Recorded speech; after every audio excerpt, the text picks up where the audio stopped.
Okay. नमस्कार प्रियजनों, आप देख रहे हैं स्टडी पाठशाला। आप सबका बहुत बहुत स्वागत है। आप सभी को पता है कि बीएचयू यूपीएससी की फ्री कोचिंग देता है। पता इसलिए है क्योंकि ये पहली बार नहीं है।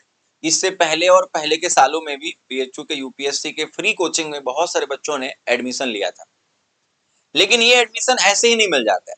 यानी इस पर्टिकुलर बैच के लिए आपको एक पर्टिकुलर एग्जाम को क्वालिफाई करना होता है, यानी कि एक एंट्रेंस होता है, उसमें आप क्वालिफाई करते हो तो फिर आपको ये बैच मिलेगा और फाइनली आप फ्री में बीएचयू कैंपस में आकर आपको पढ़ाई करनी होगी और आप यूपीएससी और बहुत सारे उसके नीचे के एग्जामों को जो उसी सिलेबस के अंतर्गत आते हैं उसको प्रिपेयर कर सकते हो और क्वालिफाई कर सकते हो। तो मैं आपको एक एक प्रोसेस बताने वाला हूं कि फॉर्म कैसे भरा जाएगा, ये फॉर्म किसके लिए है, ठीक है। और अपने दोस्तों को जरूर बताइएगा कि बीएचयू में फ्री यूपीएससी कोचिंग है और आप लोग एटलीस्ट फॉर्म डाल के एक बार ट्राई जरूर करिए कि वो लोग एग्जाम पैटर्न कैसा दे रहे हैं, कैसे एग्जाम करा रहे हैं, ठीक है। तो स्टार्ट करते हैं। ये है बीएचयू ऑनलाइन का पोर्टल। आप सभी लोग जानते होंगे, इसको तो ओपन कर ही लेते होंगे। बीएचयू ऑनलाइन डालोगे तो आ जाएगा, यानी बीएचयू का जो मेन पोर्टल है, ठीक है।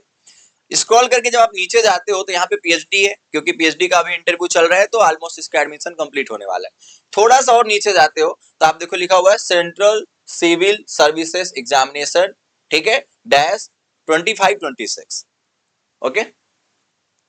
और जैसे हम यहाँ पे आप इंफॉर्मेशन इसका डाउनलोड कर सकते हो यहाँ से, और जैसे यहाँ पे क्लिक करते हो इस तरीके से एक डैशबोर्ड आता है जिसमें स्टार्टिंग बताया जा रहा है कि अप्लाई करने से पहले आपके हाथ में ईमेल आईडी और एक मोबाइल नंबर और स्कैन फोटो और आपके पास स्कैन एक सिग्नेचर होना चाहिए, यानी digital photo and digital signature होना चाहिए। और आप इधर देखो साइड में यहाँ पे, ओके, यहाँ पे साइन इन, यानी कि ऑलरेडी जिन्होंने रजिस्ट्रेशन किया उनके लिए है और जो न्यू यूजर्स हैं उनके लिए रजिस्टर योर्स है।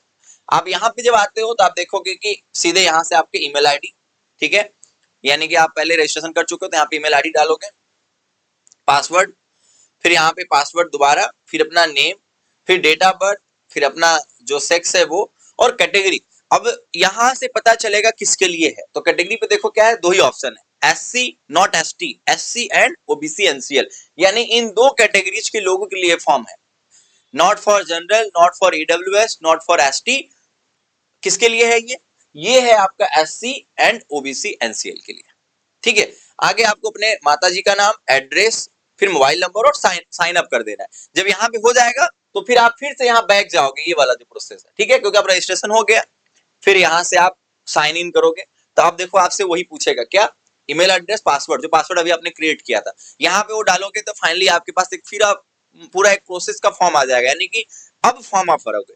फॉर्म भरने के बाद आगे का प्रोसीजर खुद आपको पता चलता जाएगा। जो डेट वगैरह है वो देखो यहाँ पे दिया हुआ है, ठीक है। ये जो है बुलेटिन, इसको आप अच्छे से पढ़ लेना।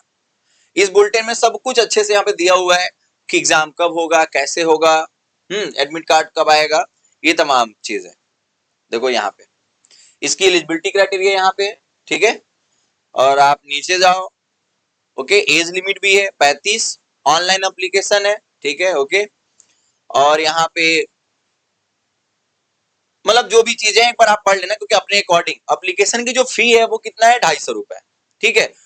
Mode and venue of entrance exam जो है वो ऑफलाइन होगा, रिटेन एग्जाम होगा, ठीक है, shall be conduct at the Banaras Hindu university, यानी कैंपस में ही होगा वाराणसी, ठीक है। Final merit would be made based on the marks, ठीक है, जो आपके टेस्ट में मार्क्स आएगा बस उसी के लिए, उसी पे आपका मेरिट बनेगा, ठीक है। Date of start online application जो है वो 10 से स्टार्ट हुआ है, ठीक है, 12 से, और 10th 1 तक इसका लास्ट डेट है, यानी आने वाले 2 दिनों में इसका लास्ट डेट है। आप इसको फिलअप कर लीजिएगा, ओके। फिर यहाँ पे है 300 मार्क्स का जो है आपका क्वेश्चन पेपर होगा, और यहाँ पे आपके पास each marks shall be incorrect answer के लिए होगा, ठीक है। जनरल स्टडीज से क्वेश्चन आएंगे, रीजनिंग एंड एनालिटिक्स एप्टीट्यूड से आएंगे, जनरल इंग्लिश से आएंगे, जनरल हिंदी से आएंगे, ठीक है। फिर यहाँ पे रिजर्व कैटेगरीज के बारे में कुछ दिया हुआ है, और आगे आप जाओगे तो ये पूरा प्रोसेस है, ठीक है। तो एक बार इसको आप पढ़ लेना बकायदा। तो फाइनली ये वीडियो आप सभी के लिए था, मुझे उम्मीद है कि आपके लिए काफी ज्यादा लाभप्रद होगा, और अपने दोस्तों को बताइए और इसमें अप्लाई करिए। मुस्कुराते रहिए, हर बार सब्सक्राइब, लाइक एंड शेयर।